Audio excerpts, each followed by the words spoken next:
जब ये देश स्वतंत्र रहा होगा। गुलामी की बेड़ियां इसे जकड़ी हुई थी।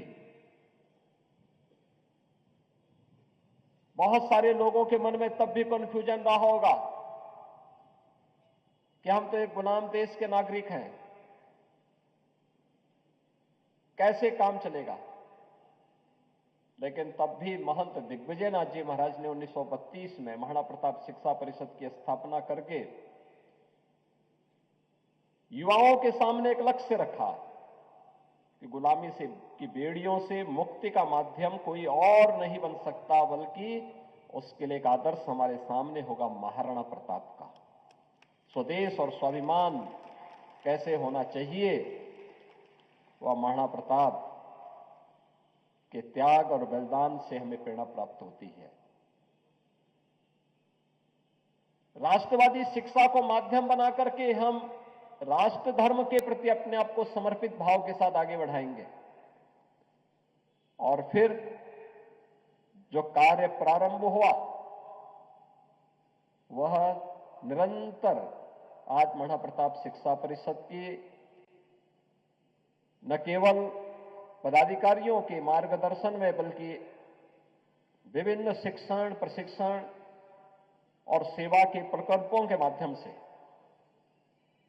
आगे बढ़ता हुआ पूर्वी उत्तर प्रदेश में शिक्षा के लिए, शैक्षणिक गतिविधियों को आगे बढ़ाने के लिए कार्य कर रहा है। आज यहां पर अपनी 92वीं संस्थापक सप्ताह के इस कार्यक्रम के अवसर पर जो विभिन्न प्रकार के कार्यक्रम आयोजित हुए हैं, जिनमें 800 से अधिक ऐसे विद्यार्थी जिन्होंने विभिन्न प्रतियोगिताओं में भाग लिया और कोई स्थान प्राप्त किया। प्रतिभागी तो बहुत लोग थे, लेकिन वे विद्यार्थी जिन्होंने अपने परिश्रम से, अपनी मेहनत से अपना स्थान बनाया, आज यहां पर मुख्य अतिथि के द्वारा कुछ ही देर में उनका सबका सम्मान होने वाला है। तो मैं इस अवसर पर उन सभी विद्यार्थियों को जिन्होंने कार्यक्रमों में सहभागिता की, प्रतिभागी बने, उन सबको भी बधाई देता हूं और जिन्होंने उन प्रतिस्पर्धाओं में भाग लेकर के कोई स्थान प्राप्त किया है, उन्हें विशेष रूप से बधाई देता हूं कि उन्होंने अपनी प्रतियोगिता में अपना स्थान बना करके अपने आप को साबित किया है। इसमें आप देखेंगे अलग अलग पक्ष से जुड़ी प्रतियोगिताएं हैं। सामान्य रूप से विद्यालयों के स्तर पर योग्यता छात्रवृत्ति मिलती है। योग्यता छात्रवृत्ति काफी लंबा समय होता था, तो उसे सॉर्ट करने के लिए एक व्यवस्था बनाई गई। योग्यता छात्रवृत्ति हर शिक्षण प्रशिक्षण संस्थान 11 दिसंबर को अपने अपने विद्यालयों में सभी विद्यार्थियों के सामने योग्य छात्रों को उपलब्ध करेगी। उनके नाम की घोषणा यहां हो जाएगी, वे संबंधित संस्थान अपने यहां वितरित करेंगे।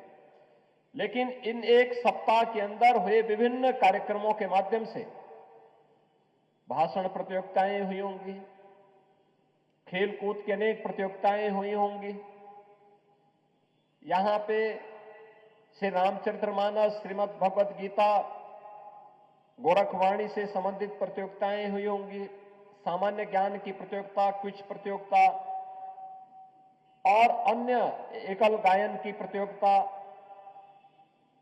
अन्य तमाम जो प्रतियोगिताएं हुई हैं, वह स्थानीय स्तर से राज्य स्तर तक की, स्थानीय स्तर से राष्ट्रीय स्तर तक के खिलाड़ियों की प्रतिभागिता के साथ वे सभी प्रतियोगिताएं संपन्न हुई हैं।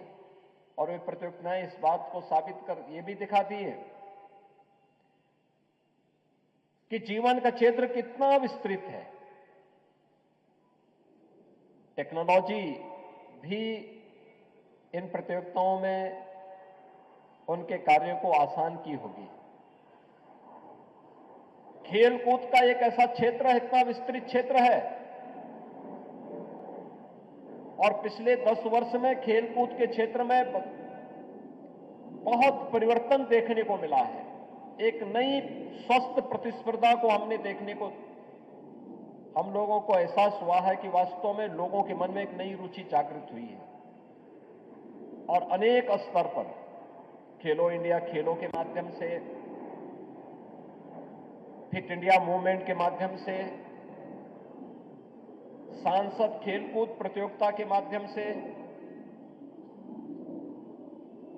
या फिर उन तमाम कार्यक्रमों के माध्यम से जिसके प्रति प्रधानमंत्री मोदी जी लगातार आग्रही रह गए हैं।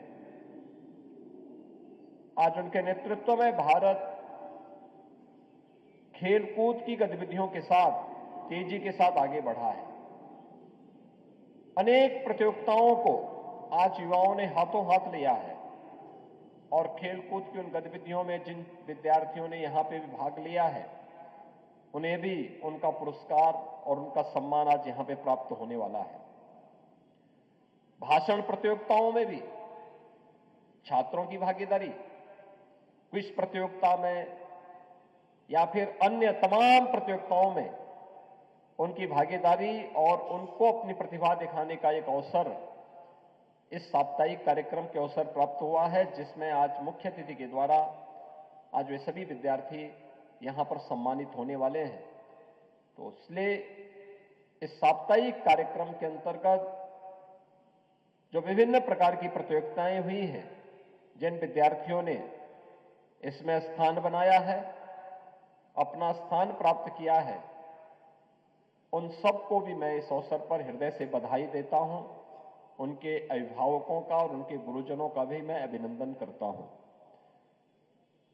महत्वपूर्ण ये है कि आज के समय में हम अपने आप को समय की धारा के अनुरूप हमें अपने आप को तैयार करना होगा। याद करना कि कालचक्र किसी का इंतजार नहीं करता, उसका प्रवाह निरंतर चलता है और अगर हम उसके साथ अपने आप को लेकर के नहीं चलेंगे तो हम पिछड़ जाएंगे, हमें पिछलग्गू कहे जाएंगे। हमें समय के अनुरूप चलने की आदत डालनी पड़ेगी, समय के अनुरूप सोचने की एक ताकत अपने अंदर विकसित करनी पड़ेगी। समय के अनुरूप समाज के प्रत्येक तबके को अपने साथ जोड़ करके टीम भावना के साथ परिणाम पर फोकस करते हुए अपने कार्यक्रम को आगे बढ़ाना पड़ेगा। और मुझे लगता है कि जब भी हमारे सामने एक सामूहिकता का, एक टीम वर्क का, एक संगठित प्रयास होगा तो उसके परिणाम उसी प्रकार से आते हुए दिखाई देंगे जैसे विभिन्न प्रतियोगिताओं में, खेल कूद से जुड़ी हुई विभिन्न प्रतियोगिताओं में जहां पे टीम वर्क हुआ होगा, वहां पे परिणाम उस टीम को ही प्राप्त हुआ होगा जिसने सामूहिक रूप से संगठित होकर पूर्वी उत्तर प्रदेश में और उत्तर प्रदेश के 38 जनपदों में 50,000 से अधिक बच्चों की मौतें इंसेफ्लाइटिस से हुई थी। इंसेफ्लाइटिस के लिए अनेक कार्यक्रम चले, नियंत्रित नहीं हो रहा था। पहले उपचार की व्यवस्था नहीं थी, दुर्व्यवस्था थी, तब उन बच्चों की मौत होती थी। उपचार की व्यवस्था हुई तो तब भी वो अनियंत्रित रहा। वैक्सीन आया तो वायरस ने अपना नेचर चेंज कर दिया। लेकिन जब 2017 में हम लोगों ने एक टीम भावना के साथ काम करना प्रारंभ किया, उत्तर प्रदेश और केंद्र सरकार ने मिलकर के न केवल अपने स्तर पर बल्कि WHO की मदद से भी मदद ली, यूनिसेफ के साथ सहयोग लेकर के इस कार्यक्रम को आगे बढ़ाया, समाज के विभिन्न उन संगठनों को अपने साथ जोड़ा और उत्तर प्रदेश सरकार के भी विभिन्न विभाग एक साथ मिलकर के इस लड़ाई को आगे बढ़ाए तो 40 वर्ष की उस भीषण समस्या का समाधान करने में मात्र हमें 2 वर्ष लगे। 2 वर्ष के अंदर हम लोगों ने इंसेफ्लाइटिस की समस्या का हमेशा के लिए समाधान निकाल दिया। यानी कठिन से कठिन चुनौती का सामना हम सामूहिक भावना के साथ कार्य करते हुए उसे परिणाम तक पहुंचा सकते हैं। कहने के लिए हम कुछ भी कहें, लेकिन याद रखना अंततः समाज आपका परिणाम देखेगा। कोई विद्यार्थी कितना भी कहे कि साहब मैं पढ़ने में बहुत अच्छा हूं, मैं बहुत अच्छा बोल सकता हूं, या मैं बहुत अच्छा गा सकता हूं, या मैं बहुत अच्छा खेल सकता हूं, लेकिन वह कितना अच्छा है जब उस प्रतियोगिता में भागीदार बनकर के वह परिणाम प्राप्त करेगा, तभी लोग उसको मानेंगे कि हां वह अच्छा है। यानी उसका रिजल्ट बताएगा कि वह अच्छा है या नहीं है। ऐसे ही आपका परिणाम बता देगा कि आपकी तैयारी क्या है, आप क्या है। और उस तैयारी के लिए अपने आप को सदैव तैयार रखना। आज का समय हम टेक्नोलॉजी से भाग नहीं सकते, लेकिन याद रखना तकनीक